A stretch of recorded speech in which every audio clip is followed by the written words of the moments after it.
Good morning. Today I woke up with the need to do the most complicated project I've probably ever done. Today I woke up and I decided that I want to put all of Moriah Elizabeth's characters in one drawing. A few months ago, Moriah Elizabeth released this video in which she tries to put all of her characters in one drawing. And although she included a lot of her main staple characters, she didn't put all of her characters in there. And I felt that was a little bit clickbaity, and so did a lot of people in the comments. So today, just to be mean to myself, we're going to put all of Moriah Elizabeth's characters on there. If you don't know Moriah Elizabeth, she is an artist here on YouTube. She has been publishing videos since 2014, 2015, and her top favorite thing is designing original characters with a unique look and background. Here's the poster design that Moriah ended up creating in that video, but as you can see here, this does not nearly include all of her characters. There's a long list of Moriah's videos, and I need to go through each and every one of them to pick out all the original characters. This is going to include a lot of her work. It's going to include Wreck This Journal 1, Wreck This Journal 2, Create This Book 1 and 2, any three-dimensional objects such as a pin or a squishy, any painting, any drawing, any original character that Moriah has ever published. Because Moriah has several hundred videos, I don't want to be depicting every rock and tree that just so happens to be depicted in the frame. I want to specifically define what a character means. Number one, a character must have eyes. Eyes are indicative of a consciousness, of sentientness. That's what makes it a being. Number two, it has to have a name. This is because you can throw googly eyes on literally anything, but it won't have the technicality of a character. The first step towards a character is having a name. So all characters must have eyes and a name. In addition to having eyes and a name, each character must be an original character of Moriah Elizabeth. It can't be some sort of a Disney character or any creator's other character. I asked you all if you wanted to write this journal series. You said you did, so we're doing a Wreck This Journal series by Carrie Smith and artistic pages. First, organized are open, so I want you guys here. I'm going to start on the back to your page. Let's.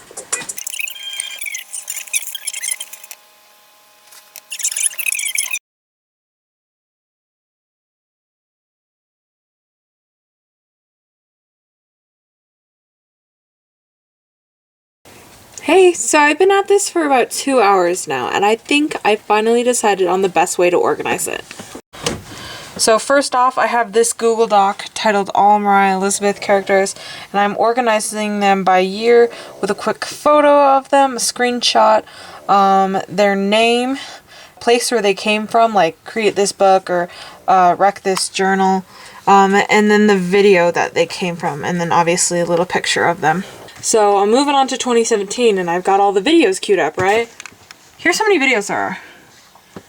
Here's how many videos there are. This is one window that is just chock full of these videos. I don't think I'm gonna get through this today. I think this is gonna be a several day project, you guys. I grabbed a brownie to make it better. Yay me.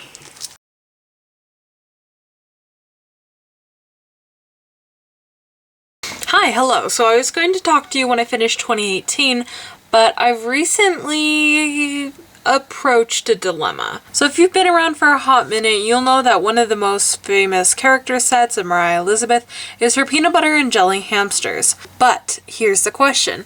Does that technically count as a name for the characters? You see where I'm going with this here?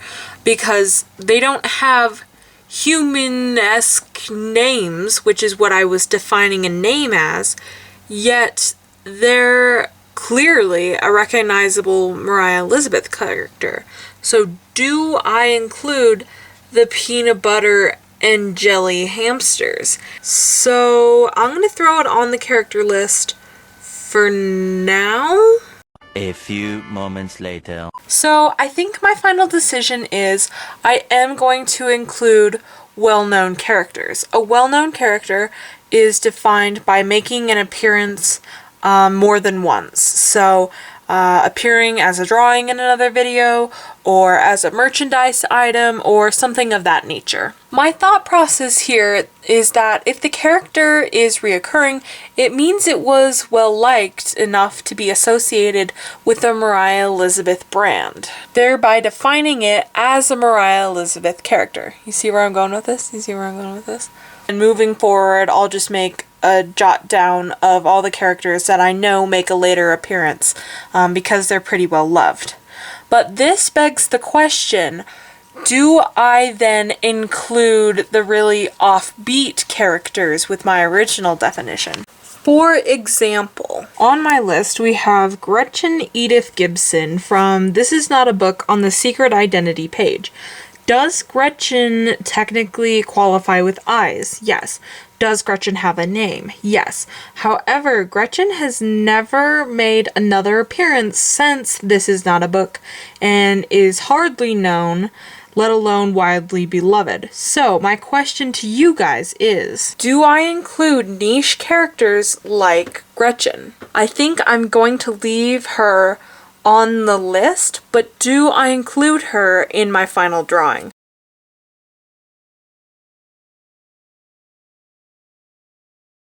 So I just did the math, and with 60 rows of Moriah Elizabeth videos, and 6 videos in each row except the most recent row, that makes 360 videos, and then the 5 most recent videos makes 365. I am looking through 365 videos for this list. That's like, if you watched one of her videos every day for a year, you'd have a year's worth of content. You guys, I'm never gonna make it to the end of this. I'm still in 2020, but I found a fabulous little clip of audio that I would love for you to hear. One that I've made. I wonder how long it would take me to create a design using every single character that I've ever done on my channel. I would definitely need a bigger paint palette. A bigger paint palette doesn't even begin to describe it. I have like 30 pages of a Google Doc, and I'm only to 2020.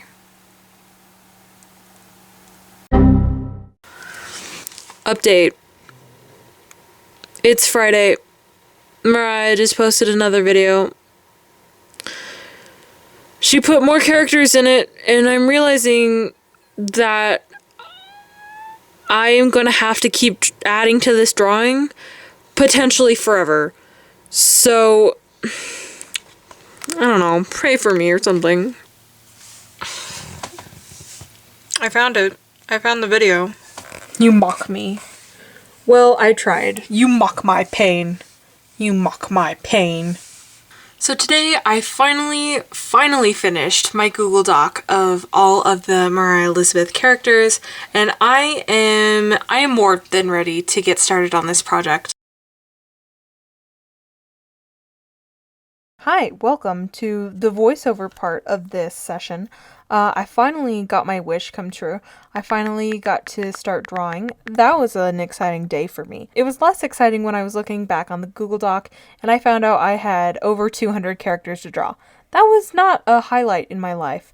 Since there were so many characters, I wanted to organize them in some way, shape, or form, so I decided to organize them by year. That's why you saw the 2013, 2014, 2015 up on the screen, is because I'm going to be drawing these characters in chunks. But since there are over 200 characters that I will end up drawing, I needed a canvas that was really, really big.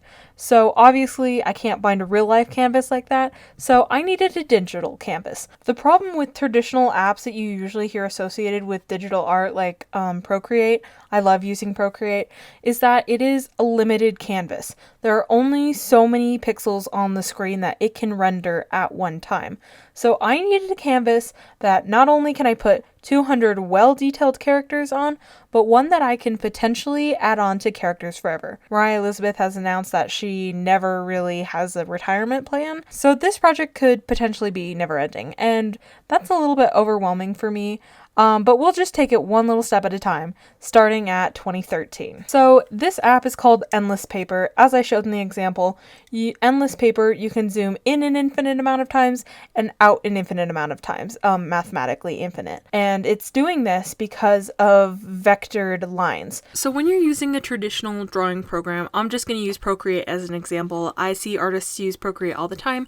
I personally really love using Procreate. When you have a canvas in Procreate, no matter how big you set it, those are canvas dimensions. That is how big your graphic is. This many pixels by that many pixels. And when you draw on the screen, you're drawing with pixels. So if you were to zoom in, it gets really pixelated, right? Because you're just drawing with essentially really small 8-bit pixels. When you are using vectored graphics, when you draw a line on the screen, you're not drawing in pixels, you're drawing in points on a grid. Like with math. The data model, the program, it is putting points on your line that are associated with an XY value of an invisible grid. And so you can zoom in an infinite amount of times and your points on this invisible grid are never lost. And that's why it doesn't get blurry no matter how much you zoom in or out of a vectored image. And that's why I needed to use this software. I'm very sorry about my mathematical explanation there, but I did need to throw that in. So I downloaded this app. I've seen this a couple times on Instagram. This is Endless Paper. It's supposed to be a note-taking app where you write notes and then zoom in really far and you write more notes and you can zoom out really far and write more notes and that kind of thing. So it doesn't really have the tools set up to do art, but obviously we're abusing the platform so I can have an infinite canvas. I wanted to add real quick, this is probably why the drawing's going to look a little bit janky in some places.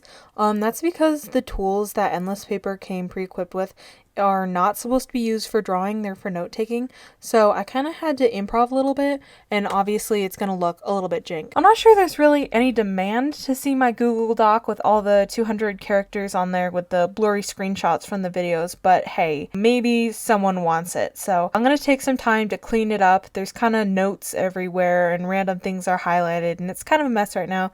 So I'd like some time to clean it up, or maybe put all that information into a Google Sheet for you guys before I can give you the public link. I'm not sure why you'd want it, but you know, you might as well have it. You guys, it is done. I just finished 2013, 2014, 2015. That took me so much time in addition to, oh, I'm sorry, you have a little speck on your face there. In addition to watching all of the videos and putting together my cohesive Google Doc, I got 3 years done. 3 years worth of original characters done. I'm pretty proud of myself. And I am very excited to get this video out because it is November and I thought this was going to be done about 2 months ago. So my calculations were just a little bit off. If you guys like this and you want the part 2 to come find you in the algorithm, please interact with the video. That's how it's going to find you. Or you can just subscribe and then, you know, he'll get the notification and it'll find you that way. Thank you guys for watching this, and I will have part 2 out. I'm going to do one other video that's not Moriah Elizabeth related, and then I'll come back and I'll do part 2, okay? Love you guys. Thank you so much.